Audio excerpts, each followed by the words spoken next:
everyone, welcome back to my channel Square Root Classes, your go-to channel to master NCERTs and to cover 6 to 12 social studies in depth.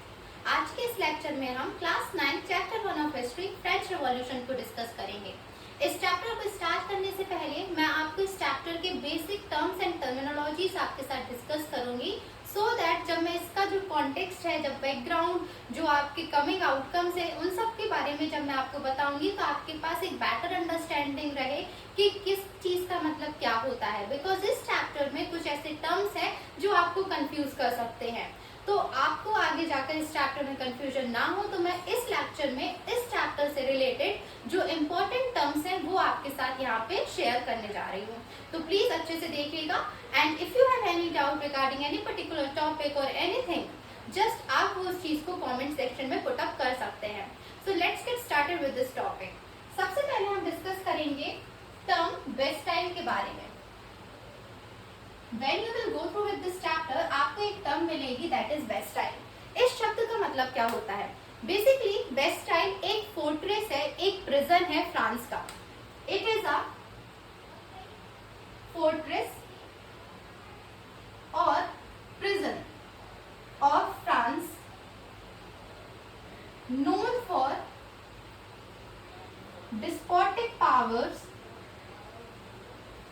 of king.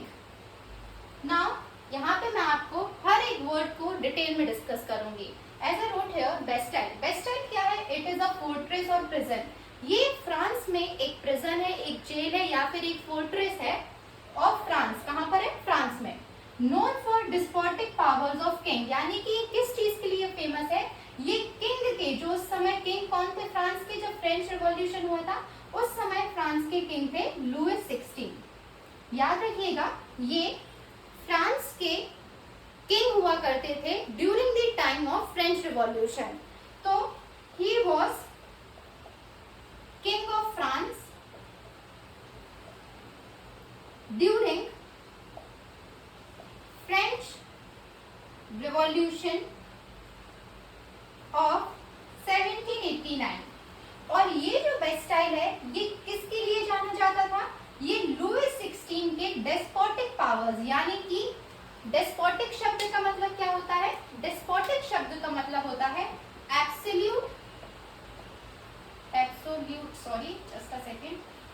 Absolute और complete power.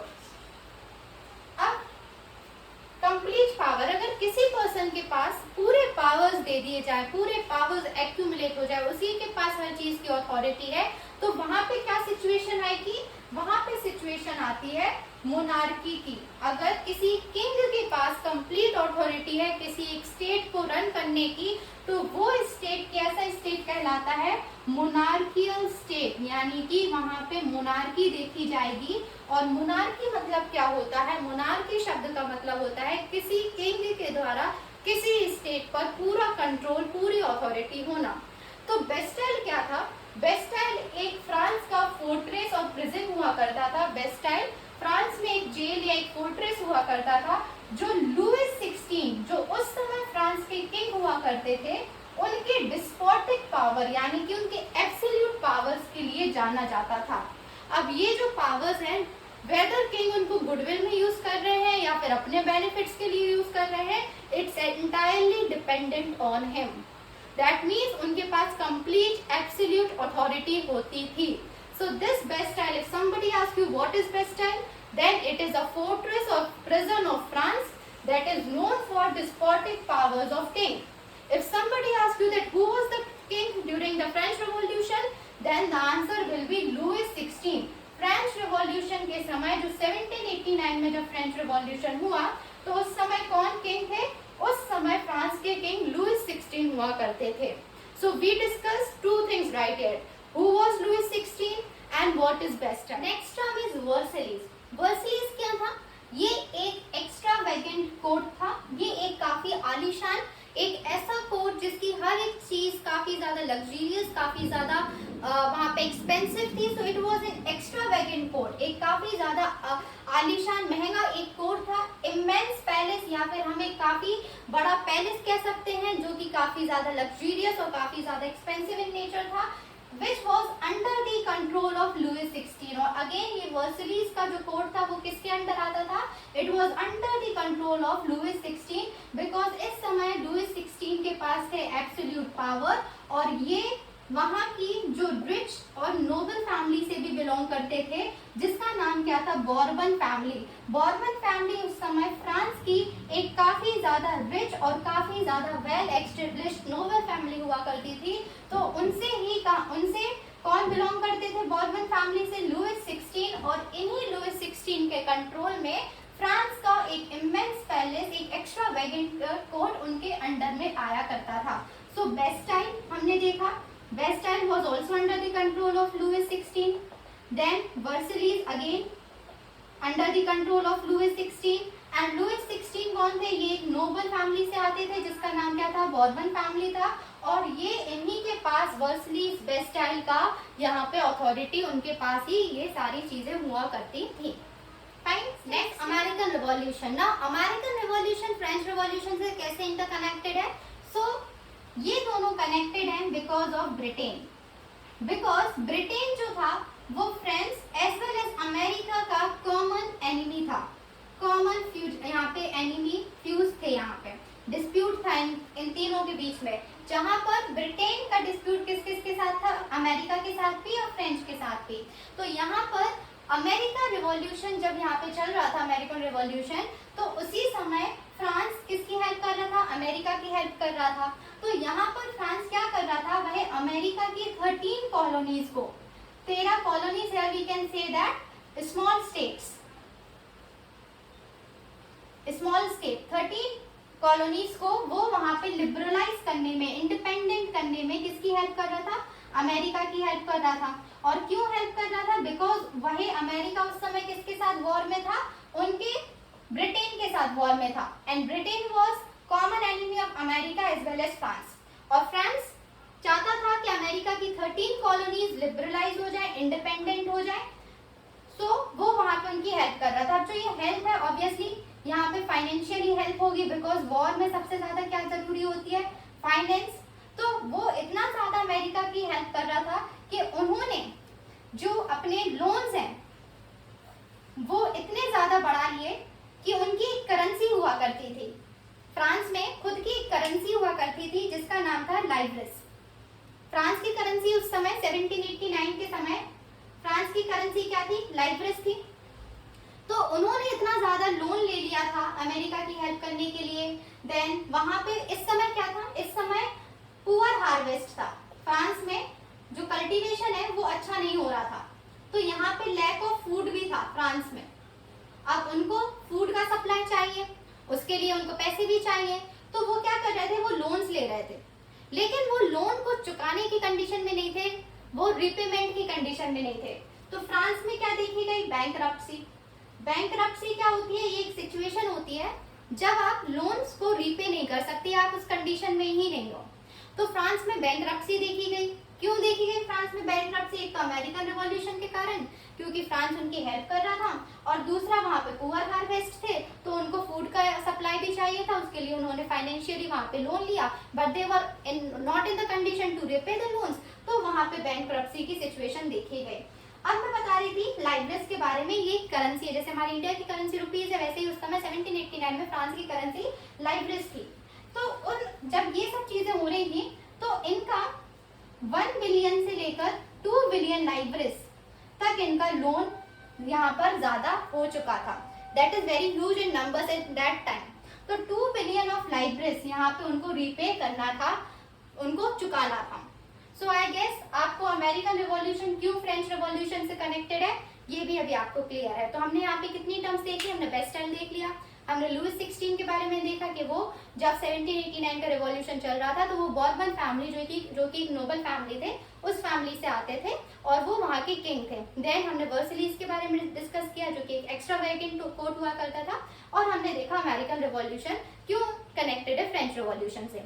Next हम बात करेंगे feudal system की। तो next term that we are going to discuss is feudal system. इसके पहले हम क्या क्या देख चुके हैं? इसके पहले हम बेस्टाइल देख चुके हैं, वर्सलीज हमने देखा, लुइस 16 के बारे में हमने देखा, अमेरिकन रिवॉल्यूशन भी हमने यहाँ से देख लिया कि किस तरीके से कनेक्टेड है। Now now we are talking about feudal system कि फ्यूडल सिस्टम क्या होता है। Feudal system basically it is a system where people get land. एक सिस्टम है जहां पर पीपल, ये जो पीपल किसके बारे में बात कर रहे हैं, peasants, poor people, low income people जिनकी इनकम कम है, मार्जिनलाइज्ड पीपल। तो ऐसे पीपल, ऐसे लोग जो गरीब हैं, it is a system where people get land, उनको लैंड दिया जाता है, प्रोटेक्शन दिया जाता है, उनको कुछ जमीन दी जाएगी, उनको प्रोटेक्ट करेगी वहां की सरकार, by people of higher rank. किन के द्वारा, हायर रैंक के द्वारा। Suppose X is a person जो एक रिच फैमिली से आता है, तो ये पर्सन वाई को जो एक पुअर फैमिली से आता है, इसको क्या देगा, लैंड देगा, एज वेल एज इनको प्रोटेक्शन देगा, बिकॉज ही इज रिच, तो वो सिक्योरिटी प्रोवाइड कर सकता है। तो एक्स जो कि एक रिच पर्सन है, वो वाई पर्सन जो कि एक पुअर है, उसको लैंड और प्रोटेक्शन देगा।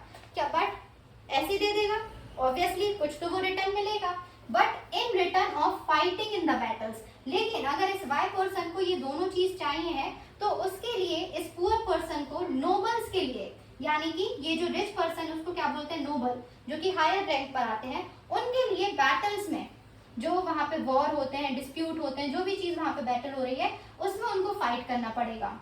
And if they perform well, तो उसके बेसिस पर उनको कुछ ना कुछ लैंड या प्रोटेक्शन दी जाती है।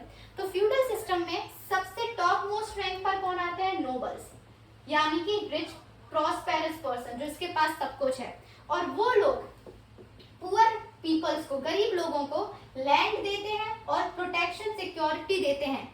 बट किस कंडीशन में, जब ये पुअर पर्सन इन नोबल्स के लिए किसी वॉर में, किसी बैटल में फाइट करें। And this whole system is known as feudal system. इसको क्या बोलते हैं, फ्यूडल सिस्टम कहते हैं। और ये प्रैक्टिस कहाँ होती थी, ये प्रैक्टिस फ्रांस में देखी जाती थी, क्योंकि 1789 के पहले फ्रांस को एक फ्यूडल स्टेट कहा जाता था, जहाँ पे जो रिच थे, जो जितने 10% वहां पे रिच हुआ करते थे और 90% वहां पे गरीब हुआ करते थे। तो ये 10% जो अमीर, जो नोबल्स थे, वो 10% पर अपना अथॉरिटी जमाते थे। तो ये 10% जो रिच थे, वो वहां पे फ्यूडल सिस्टम को प्रैक्टिस करते थे, वो 19% को उनके हिसाब से लैंड और प्रोटेक्शन देते थे। बट कंडीशन क्या थी कि उन पुअर को इनके लिए वॉर या बैटल में प्रोटेस्ट करना पड़ेगा। I guess feudal system is also clear. We discuss very important topic of French Revolution, that is free state, because उस समय जैसे कि मैंने आपको बताया फ्रांस में क्या था, feudal system था। feudal system क्या होता है, rich person, nobles के द्वारा poor person को land और protection देना in return of something, like in return of fighting a battle in war and anything else। और उनके कुछ भी वो सर्विस वहाँ पे अगर सर्व कर रहे हैं, तो उसके बेसिस पर उनको वहाँ पे कुछ ना कुछ लैंड और प्रोटेक्शन दी जाती थी। And this whole system is known as feudal system. तो फ्रांस की सोसाइटी कैसी थी, फ्यूडल सिस्टम पर बेस्ड थी। तो ये एक स्ट्रक्चर है, एक पूरा यहाँ पे डिमार्केशन किया है कि फ्रांस की जो सोसाइटी थी उसको 3 कैटेगरीज में, वहाँ के जितने लोग थे उनको 3 कैटेगरीज में डिवाइड किया था। First one is clergy. Clergy मतलब क्या होता है, क्लर्जी मतलब होता है हायर रैंक। ये जो देखिए फर्स्ट रैंक पे आते हैं, ये सेकंड रैंक पर आते हैं और ये थर्ड रैंक। तो फ्रांस में सबसे ज्यादा हायर रैंक पर सबसे ऊपर किसको रखा गया है, क्लर्जी। क्लर्जी में कौन आते थे, कैथोलिक चर्च। वहाँ के जो चर्चेस थे, वहाँ पे जो रिलीजन फॉलो अप होता था कैथोलिक, तो वहाँ के जो प्रीस्ट थे, वहाँ के जो पुजारी थे, वहाँ के जो वहाँ पे पूजा पाठ करने वाले जो भी लोग थे, प्रीस्ट थे, उनको क्लर्जी कहा जाता था। सो सबसे ज्यादा टॉप मोस्ट प्रायोरिटी पे किसको रखा गया था फ्रांस में, क्लर्जी को। क्लर्जी कौन थे, प्रीस्ट थे कैथोलिक चर्च के। अब इनको एक एडवांटेज दिया जाता था फ्रांस में, जो हायर अथॉरिटी पे हैं, दैट इज क्लर्जी और नोबल्स, उनके लिए कुछ यहाँ पे प्रिविलेजेस थे। प्रिविलेजेस मतलब क्या होता है, बेनिफिट्स। कुछ उनको बेनिफिट्स दिए जाते थे, दे एंजॉय सर्टेन प्रिविलेजेस। जैसे कि क्लर्जी जो थे वो थर्ड कैटेगरी में जो पर्सन्स आते थे, ऑब्वियसली थर्ड कैटेगरी में सबसे पुअर, जो निचले स्तर के लोग हैं, ठीक है, या जो कुछ ऐसे लोग हैं जो इन दोनों कैटेगरीज में नहीं आते, तो वो थर्ड कैटेगरी में आएंगे। तो क्लर्जी क्या करते थे, थर्ड कैटेगरी वाले जो पर्सन्स थे उनके ऊपर एक टैक्स लगाते थे, उनके ऊपर उनको एक टैक्स पे करना रहता था। जैसे कि सरकार कुछ ना कुछ टैक्स पे करवाती है, उसी प्रकार से फ्रांस में जो क्लर्जी थे वो एक टैक्स लेवाया करते थे, किस पर, थर्ड कैटेगरी पर। और उस टैक्स को क्या कहा जाता था, टिथ। याद रखिएगा टिथ क्या है, टिथ एक प्रकार का टैक्स है जो कि क्लर्जी किस पर लगाते थे, थर्ड कैटेगरी के लोगों पर लगाते थे। और ये टैक्स में, इस टैक्स में किया, जो भी उन्होंने एग्रीकल्चर में जो भी उन्होंने कल्टीवेट किया है, सपोज 100% उन्होंने कल्टीवेशन किया, तो इसका 1/10 उनको किसको देना पड़ता था? उनको चर्च, उनको प्रीस्ट लोगों को वहां पर देना पड़ता था। सबसे पहले याद रखिएगा कि फ्रांस के जो पूरा स्टेट सिस्टम है उसमें फर्स्ट पर आते हैं क्लर्जी। क्लर्जी मतलब होते हैं कैथोलिक चर्च के प्रीस्ट, और उन प्रीस्ट के पास कुछ इंपॉर्टेंट, कुछ सर्टेन प्रिविलेजेस रहते हैं, कुछ बेनिफिट्स होते हैं जो वो एंजॉय करते हैं। जैसे कि वो थर्ड कैटेगरी वाले लोगों पर एक प्रकार का टैक्स लगा सकते हैं जिसको हम कहते हैं टिथ, और ये एक डायरेक्ट टैक्स होता है, यानी कि उनको किसी और किससे पूछने की जरूरत नहीं होती, वो डायरेक्ट उसको ये टैक्स लेवाय कर सकते हैं। इस टैक्स में वो थर्ड कैटेगरी के पर्सन से 1/10 ऑफ एग्रीकल्चर प्रोडक्शन की डिमांड करते हैं। नेक्स्ट जो सेकंड कैटेगरी है दैट इज नोबिलिटी। नोबिलिटी में जो रॉयल फैमिली के मेंबर्स हैं, जैसे कि ऑलरेडी मैंने बताया बोर्बन फैमिली एक काफी ज्यादा रिच नोबल फैमिली हुआ करती थी। वहां से कौन आते हैं? लुइस 16 जो फ्रांस के किंग बनते हैं। तो ये जो बोर्बन फैमिली लुइस 16 है वो किस में आएंगे? नोबिलिटीज में आएंगे। तो सेकंड कैटेगरी होती है नोबिलिटी की, और इनको किसी भी प्रकार का टैक्सेशन नहीं देना पड़ता, यानी कि जितना भी टैक्सेस, जितना भी रेवेन्यू लिया जाएगा वो किससे लिया जाएगा? वो थर्ड कैटेगरी वाले पर्सन से लिया जाएगा, क्योंकि ये तो ऑलरेडी इन पे टैक्स इम्पोज करते हैं और इनको किसी प्रकार का टैक्स देना नहीं है। तो जितना भी रेवेन्यू जनरेशन है वो थर्ड कैटेगरी के लोगों से लिया जाएगा, जिसमें आते हैं पीजेंट्स, नो मैटर वो छोटे रहें या बड़े रहें, लैंडलेस वर्कर्स, कुछ बड़े बिजनेसमैन आ जाते हैं जो इन दो कैटेगरीज में नहीं है, लॉयर्स, मर्चेंट एक्सेट्रा। और इन लोगों को दो टाइप के टैक्स देना पड़ते हैं, तो टैक्स जो हम डिस्कस कर चुके हैं, और एक और टैक्स होता है that is taille, that is taille. तो याद रखिएगा फ्रेंच रिवॉल्यूशन में टेथ और टेल क्या है? ये एक प्रकार के टैक्सेस हैं जो कि थर्ड कैटेगरी के पर्संस को पे करना रहता है। टेथ करा जाता है क्लर्जीज को 1/10 ऑफ एग्रीकल्चर प्रोड्यूस, और टेल क्या है? ये एक डायरेक्टली पेड टैक्स है, डायरेक्ट पे करना पड़ता है। इस पूरे सिस्टम में आप देखिए पीजेंट्स की पॉपुलेशन फ्रांस की 90% थी। Suppose 100% if are deciding in France, तो 90 किस कैटेगरी में आते थे? थर्ड में, और 10% 10 लोग ही किस में आते थे? नोबिलिटी और क्लर्जी में, और ये 10 लोग ही 90 लोगों का रूल करते थे। फाइन, तो this is the whole system of 3 states. ये पूरा सिस्टम वहां पे चलता था फ्रांस में before 1789। In my next video we will discuss more such terms, और फिर हम चैप्टर के पूरे कॉन्टेक्स्ट को डिस्कस करेंगे। तो please stay tune and do subscribe, और अगर कोई भी डाउट हो just put on the comment section. Thank you.